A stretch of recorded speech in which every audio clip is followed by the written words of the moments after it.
these are the kinds of applications where you have energy constraints, you have cost constraints, you have to deal with the silicon that's available there. You can't afford expensive NVIDIA servers in those kinds of environments. And so we're looking at utilities companies that want to deploy sensors into the fields. They want to be able to use the live data that's in field and then have AI and machine learning models running on those to create things like early warning systems, to create metadata that they would then use as part of the way in which they manage their network, rather than always just shipping raw data to a cloud and doing the AI there. It doesn't fit in all of those environments, and it's an expensive way of doing it.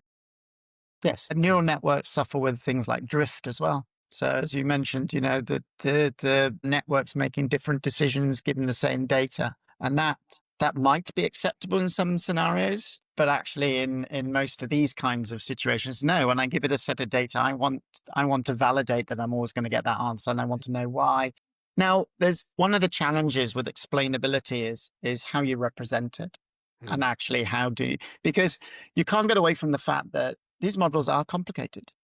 This is not a simple, single if-then answer. No, it's hundreds, thousands of if-thens. And therefore it is naturally complex. But there is research papers. I know Cardiff University have used settler machines on things like sepsis prediction. And so what they were able to do is there's, 20 plus markers that a physician would understand, and they're able to do a model, predict sepsis, and sort of say, right, we're predicting sepsis because of the inclusion of the following markers and the absence of these markers. And so what they've been able to do is actually create something that a physician can read and say, yeah, that makes sense to me. Why you're doing that. This is a topic that we've been having conversations on internally and as right in the forefront, which is, what is the future of work in this whole AI space? And for me, I'm very keen that at Literal Labs, we have a purpose statement that, says that we're going to do, or part of our purpose statement is that AI that is good for all, right? So, we're taking that quite seriously. Looking into this, I'm driving Literal Labs much more towards how do we deploy AI into the growth side of an equation for business, rather than just on the cost-cutting side. And I think as we go down the decision intelligence route, where what we want to do is drive towards gaining and giving businesses better insights into their business, giving them predictions around their business as a means of assisting management to make better decisions and drive growth within their business. I think that is a more rewarding, more fulfilling direction than building a chat bot to get rid of, a bunch of customer service engineers, for example. And in fact, I've been reading recently a guy called Carl Benedict Frey on the future of work. And he has a really interesting perspective, which is historically growth has come from discovery more than automation. And that his hypothesis is a lot of the AI that we see today is just automation.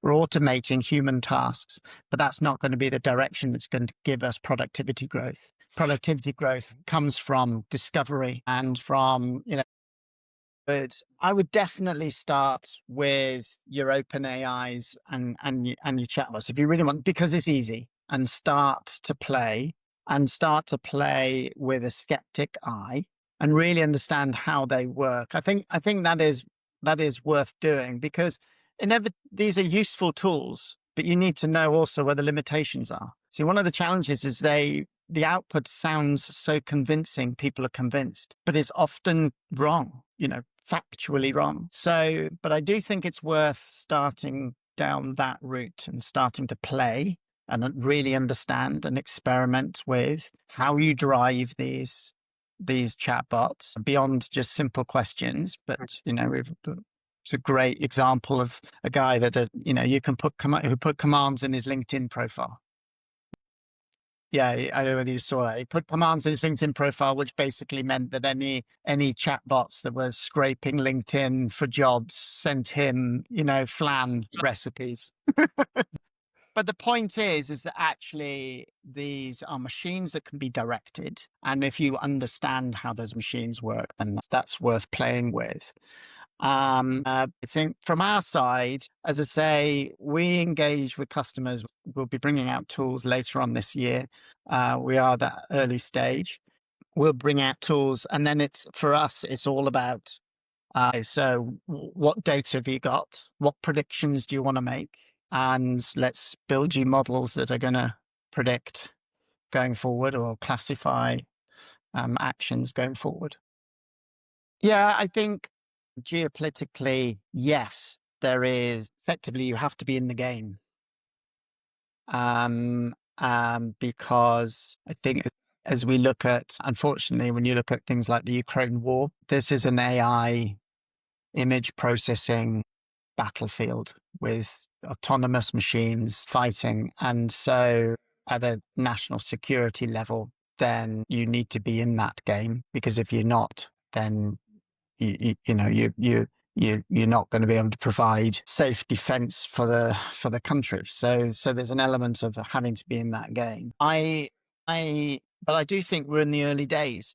And right now, we're in the early part of the race. And right now, I'd say the US have the lead in that space. But that doesn't necessarily mean that that's always going to be the case. They have invested huge amounts of money. When you look at companies like OpenAI, I think the last time I saw it, they're trading off 75 times their ARR, which is an extraordinary multiple to have. And so that's going to put it also extraordinary pressures on them, because that's only sustainable for a period of time. What we're trying to do is I'm trying to solve real problems that I think companies have. And building a organization and building a company that has got absolutely solid foundations, so has longevity. I'm somewhat concerned that Europe is playing into a little bit of the trope of, frankly, decisions take too long. They're focused on regulation, but actually you need to have regulation's important, but you need to have the innovation. There needs to be probably more invested on the innovation side and a bit more freedom given on the innovation side to match the regulation. So it's going to be an inverted commas interesting period, I think, for greater Europe, UK, Europe, and the whole continent.